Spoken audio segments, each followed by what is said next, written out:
Hi everyone, it's your boy Zach, and this is my review of episode 4 of And Just Like That. I'm trying to determine if a light dusting of snow only on rooftops qualifies as a white Christmas. It wasn't even on the sidewalks or the streets. Like, it's very light, but I think technically it qualifies. So anyway, there's a lot of stuff to watch out right now. They got the new Kingsman movie, which I'm very excited about. They got the new Matrix movie, which I'm about halfway done with, and I will review on this channel. But new episode of And Just Like That, I just stopped everything to watch it. Now, I wasn't actually going to review it, at least not by itself, until I saw a comment where someone was asking for it, because it's almost non-reviewable. Like, they made a bunch of jokes when this was announced that, it's Sex in the City with no sex. And it is. And so it's just a really low stakes soap opera at this point. They spent the first 2 episodes dealing with Big dying. And then the 3rd episode was kind of introducing a love interest for Miranda. I have to be careful with the names. I screwed them up in one of these videos and some people got bothered. But this one was just kind of whatever. It's this whole show has been strange. And I think the real thing is that you have a show built around 4 characters, and each of them had their part to play. And then you take one out, and it's just like a table, With most tables, one leg can go out, and the table is still going to stand. But man, it's going to be wobbly as hell. So it's not just that we lost Samantha, although they mentioned it in the first 2 episodes, and then they stopped talking about it. They established, that she was thinking about them, but she wasn't there. But the problem is that they're trying to compensate in ways that are weird. Now, you can call the show an ensemble, but it's really the Carrie Bradshaw show. It always has been. Carrie Bradshaw was the main character, and then she had some essentially comedy sidekicks. Now they're trying to kind of make it the Carrie and Miranda show, except for Miranda doesn't have a lot of continuity with her previously established, characterization, and it just it's literally the most sexless character, Miranda, Sex in the City, and it's just really boring. So there was a theme to this episode, and it was basically how rich white women use minorities as emotional support humans, I guess, emotional support minorities. You have Charlotte getting into some awkward stuff where she's trying to get a new best friend. Wait, no, I don't understand.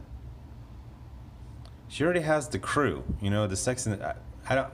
This has been a major thing. Like, this is the major subplot, that she really wants to be friends with someone she's known since college, but she wants to be better friends with them. Honestly, if you're in your mid-50s and you're still in touch with your college friends, that's pretty good. So she's trying to do this weird non-accomplishment of a college friend that became a mommy friend. It's so boring. It's really boring. Does anyone want to hear me? If you saw it, you know the subplot, and if you didn't see it, you're like, this is too boring, just skip. Yeah, there really wasn't much. It's just kind of weird and boring. Every character is getting their own minority. Like I said, emotional support minority. Like, every single one. Charlotte's got one, Miranda's got one, and Carrie's got one. Carrie's probably got the only one that seems like a real character. The 2 black female characters are very cliche. One is kind of like the woke, activist professor, and then the other one's I don't remember what her job was, but she's just kind of like an angel. So both of them are really boring. The Carrie has a realtor that is going to sell her apartment. And God, it's so boring. It's just there's nothing there. There's nothing there.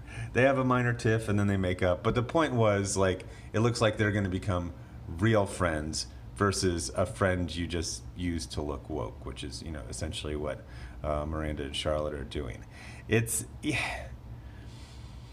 Does anyone? So I review comics on my other channel, and there's this classic graphic novel called The Dark Knight Returns. And it's Batman in his mid-50s, or Bruce Wayne, as Batman again. He hasn't been Batman for 10 or 20 years. He's a little older, he's a little out of shape, he's drinking too much, but he gets back. No. This is episode 4 of 10. Like, I think it's just gonna just meander like this. It doesn't really seem to have a point. My point was, does anyone want to see, like, a show about, like, an out-of-shape 55-year-old Bruce Wayne who never becomes Batman again? No, you want to see, like, there's no point to it.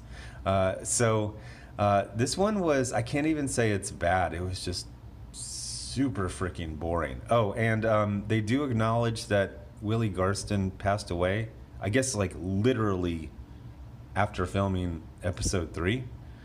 Which is weird because, sometimes this happens and you look at them and you go, oh, yeah, they're really unhealthy. No. I mean, the guy who plays Charlotte's husband, he looks really unhealthy. But he's still alive. And Willie Garson looked just fine. He looked very healthy. So they basically pull a Poochie from Simpsons, and he just, like, turns up with a letter that he suddenly left to go to Japan to manage a client, and he also is leaving Anthony. There was a weird tone to this because the actual actor died, but if you didn't know this, you would just assume it was some weird contract thing, or he wasn't available, something like that. Like, what I'm trying to say is, if it feels like having a friend actually die, the scene would be more poignant, and it really wasn't. It just felt like, I gotta say, all right, I'm blanking on the actress who plays Samantha, her real name, but her falling out with the cast, it feels like it's kind of a cold cast. Like, it's just work, and if you just croak or your brother disappears and kills himself, we'll tweet about it. It doesn't feel like it's like a really, like, heartbroken cast. It's like, we got to talk about this, co-star of 20 years just dying suddenly. So that was a little odd. Yeah, that's it. It's a really, really boring episode, and it doesn't feel like it always is strange to me in TV where they introduce something. They're like, oh, we're going to have the scene with, what's her name? Che and Miranda. Oh, it looks like really something. No, we're just not going to talk about it at all for the entire next episode. Like, it feels, what? All right, okay. Anyway, bye.